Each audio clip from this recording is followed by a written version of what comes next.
in consensus Hong Kong, there is one topic you can't escape: stablecoin and yield are becoming core market infrastructure.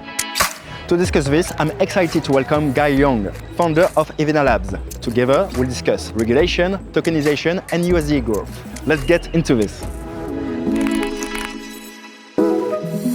Guy, thank you for being with us. First of all, before talking about Ethena, I would like to mention your personal background, where you come from, and what brought you to digital assets. Yeah, for sure. Thanks for having me. Yeah, so we started Ethena around 2.5 years ago now. Before that, I was working in TradFi at an investment fund that looked at mainly financial services, so investing into banks, payment companies, lending businesses, that type of stuff. I had got involved in crypto back in 2019, just before DeFi summer was taking off last cycle, and was just immediately interested by the space and sort of the craziness that we used to see back in that time period, quite different to the environment that we're in now.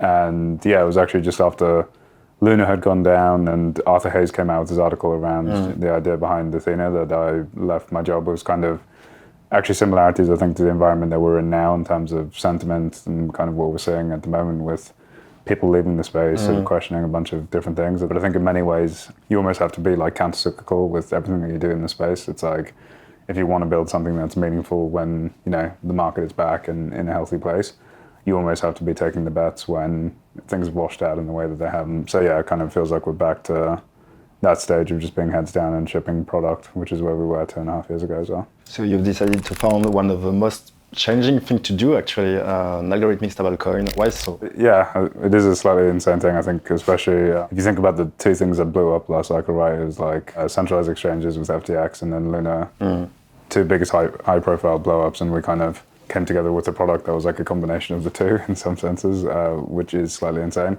I think it's also just because it is a big opportunity and that's why people find it interesting, and that's why I think it captures people's imagination. So this sort of like idea of $1 with a yield that anyone on earth can get access to, I think is a pretty powerful idea. I only like wanted to work on things which I thought could be very big and meaningful if you do them in the right way. So yeah, I think hard things, difficult things, lots of competition. If you don't have those things, that's actually a more worrying sign because you're not working on something that's sort of meaningful or has high upside. So yeah, I don't have an issue with that kind of stuff.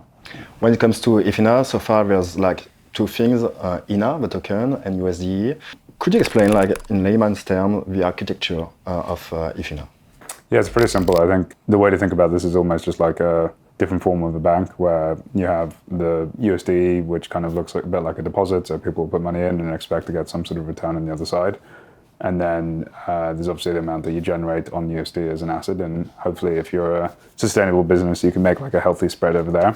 I think within the space of like dollar issuers, there's obviously a pretty wide range of like how much you can actually make in terms of your margin over there, where Tether is obviously one of the best examples of just an incredible business that kind of captures all of the yield and that manages to maintain that all.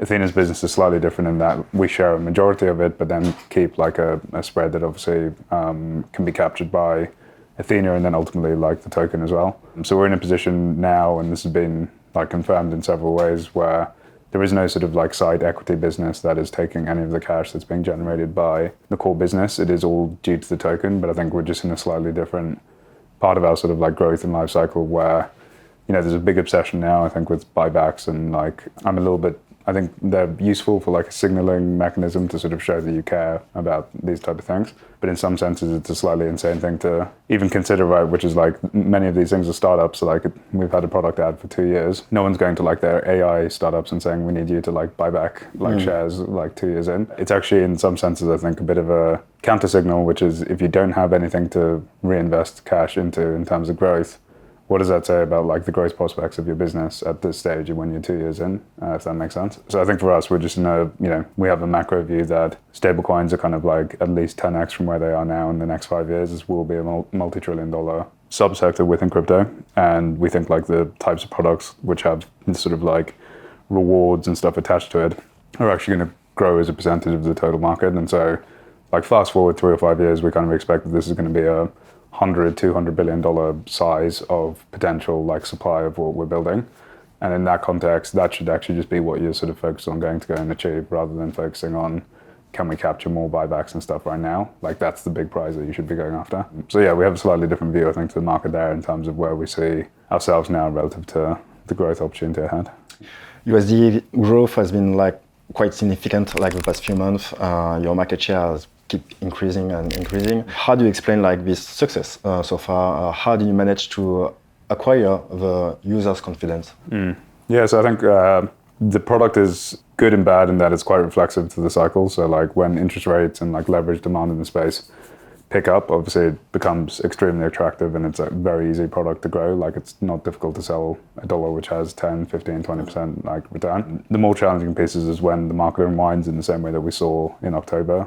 Try and maintain all the users that we sort of built up in the good times and give them the confidence that it's a product that's resilient through you know, both the highs and the lows of the cycle. I think we've done a decent job when it comes to surviving some of these like really tail end type of events like we saw with the Bybit hack and then the October crash that we saw recently. And in some senses, like, right, those are the events that everyone was expecting. If Ethena is going to blow up, it's something like those two events that would have caused it. So I do believe that like you need to go through those events without having any issues, almost as like a necessary condition to be able to grow to 20, 30, 40, $50 billion and continue in the way that we were. But yeah, I think rough numbers since we came out went from 0 to just under $15 billion in like 18 months in the first 18 months that we're out. That's come off a bit, obviously, as the market has sort of cooled off since the October event and you saw open interest in the market, you know, on centralized exchanges come down more than 50%. And that's kind of how we've tracked afterwards. Yeah, I think it's really just taking a fundamentally different approach to normal fiat stablecoin issuers who are in the market and just being quite aggressive on the go-to-market to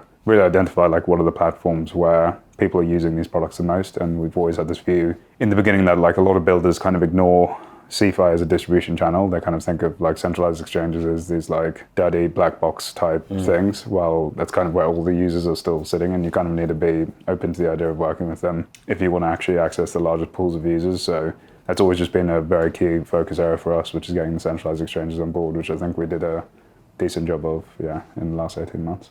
In crypto, there are two audiences, basically, institutions and retail users. How do you address those two targets? Well, I think the interesting thing of the product that we're building right is that like $1 with a yield is one of the few products that just kind of appeals to anyone. It doesn't matter if you're like the hedge fund in New York or family office in Hong Kong or just a retail individual in Europe or whatever it is.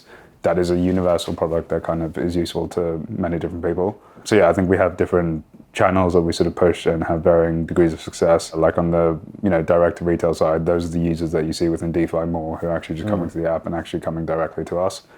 While a lot of the institutional usage tends to be as like collateral trading use cases that you see within CeFi, and then some of the work that we're doing with different asset managers to try and see if we can distribute into their product in TradFi. I think one of the interesting qualities here is that we think the rates on this product will have a different correlation to rates that you see in the real world. So when Fed fund rates come down, actually sometimes you see credit rates go up in crypto because speculation sort of picks up and all those different pieces.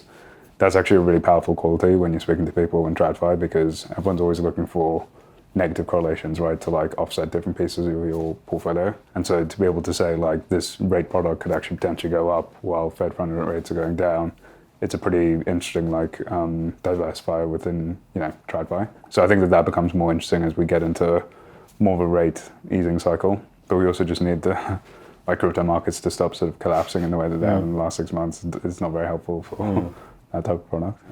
We're still waiting for consumer applications, successful one, actually, besides prediction markets that are now quite a thing. Yeah. Should we expect like some with Ethena? Yes, pretty obvious to guess what that might look and feel like. I think there is an interesting opportunity, not only just for Ethena, but anyone who's sort of providing DeFi products that are sort of focused on, even a money market like Aave, for example, came out with that Aave app relatively recently. And I think that this is the direction that a lot of these applications and businesses are going in. And part of that is actually just saying, in some senses, we've kind of run out of the crypto native user and we're just kind of recycling the same chips between each other and that kind of stuff.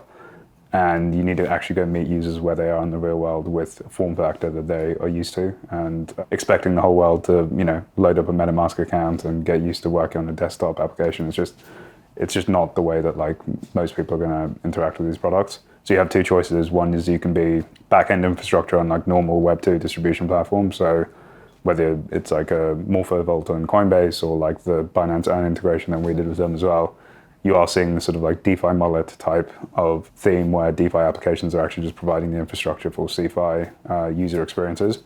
And then the other option is go build that yourself, which is like you provide the actual product and interface, and are able to actually control your own destiny a bit more by being closer to the user. And so that's one area that we are spending some time thinking about, and it's a pretty natural evolution of the product. When it comes to stablecoins, regulation is still like a significant topic. This is a landscape that keeps evolving in Europe, in the US as well. How do you navigate those two markets? How do you navigate this constantly shifting regulation landscape?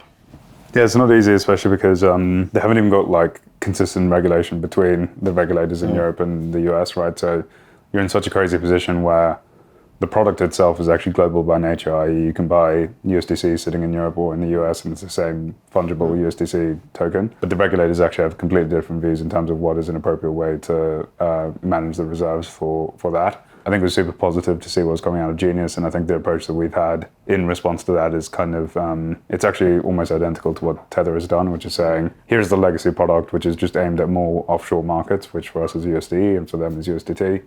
And then you actually build a purpose-built product, which is our USDTB product, which is backed by BlackRock's money market fund. And that's been designed in a way where it perfectly fits in with everything that Genius is after. And in some senses now you just have, two different products that are attacking two different markets with different regulatory regimes, and you can just try sort of custom fit towards that. I would say broadly though that it's great to see what's happening with Genius in the US, but we spend less time trying to compete in that market versus the rest of the world. I think one of the learnings and lessons from Tether and the incredible success that they've had is actually that it's a better business to provide dollar rails to the rest of the world rather than America, because the US actually has pretty good financial infrastructure for moving money around. You have Venmo, you have money market funds. All of these, the existence of all of this other infrastructure means that your ability to capture value and capture a spread competing in that market is like massively reduced. And so we don't have as much interest trying to compete with Stripe and Circle in the US. We do have a product that's there, but it's the offshore markets that are more interesting to us. Speaking of the fragmentation going on in this market, do you think that this is a winner-takes-it-all market? We are seeing like the emergence of these sort of custom white label type solutions, which Ethena does have a product offering there. I do think that is a trend that will continue, which is just businesses, chains, apps saying we want to control the brand and identity and economics and all these different pieces in a more meaningful way. I think they'll continue, but none of these like white labels will get to like a $10 billion, $20 billion scale. They're all going to be slightly subscale and sort of just servicing what people refer to as like closed loop systems. So let's say you just control the users within your own little wallet or environment. Yes, you can shove your own stablecoin in there, but there's no reason that like Binance will integrate your, closed loop purpose-built stablecoin that's like very specifically for that ecosystem. So I think that we'll see a proliferation of those type of products, but none of them get to like mega scale like Tether and Circle. I actually think we're kind of like almost done. I don't think we'll ever see someone. I think us getting to like 15 billion, it was the first person who's done that in the last like 5 years. Like Binance BUSD back in 2020 was actually the last token that got that big. And I don't think that we see open digital dollars get to that scale again. I think you might see them if it's like a JP Morgan walking in and saying we're going to, shift a lot of deposits into a stablecoin, but it's more of a closed loop thing rather than like a neutral issuer who's providing these assets across different businesses. And I do think there's winner takes most, or at least like oligopoly type structure where 3 to 4 entities have like 90% market share. And that's kind of the way that the market has existed for both stablecoins, but also centralized exchanges for the last few years. And I think stablecoins, even more than exchanges, it's going to continue, yeah. Do you have any interest in the other currencies, other algorithmic stablecoins? Yeah, so I think if they look and feel like normal stablecoins just backed with fiat currency, we have less interest in doing that. I think users have just shown that there's not that much demand for those type of products. I think the largest one in the market now is like 400 mil, so it's just not something that's big enough to interest us. I think different currency savings accounts though is like very different, which is like, could you create a product that's like USD with a higher reward rate, or isn't just used for like payment type purposes? That I think is actually a very big opportunity, because yes, a lot of the world wants to save in dollars, but not everyone wants to do that. And like there's a lot of countries where if you can just provide 2, 3, 4% pickup to like the local risk-free rates, the demand and like TAM of that is like the whole world, basically. I won't say exactly how we're thinking about our product, but it is interesting to us, and there will be something that we'll come out with relatively soon on that. Yeah. Thank you, Guy. Yeah, appreciate it. Okay.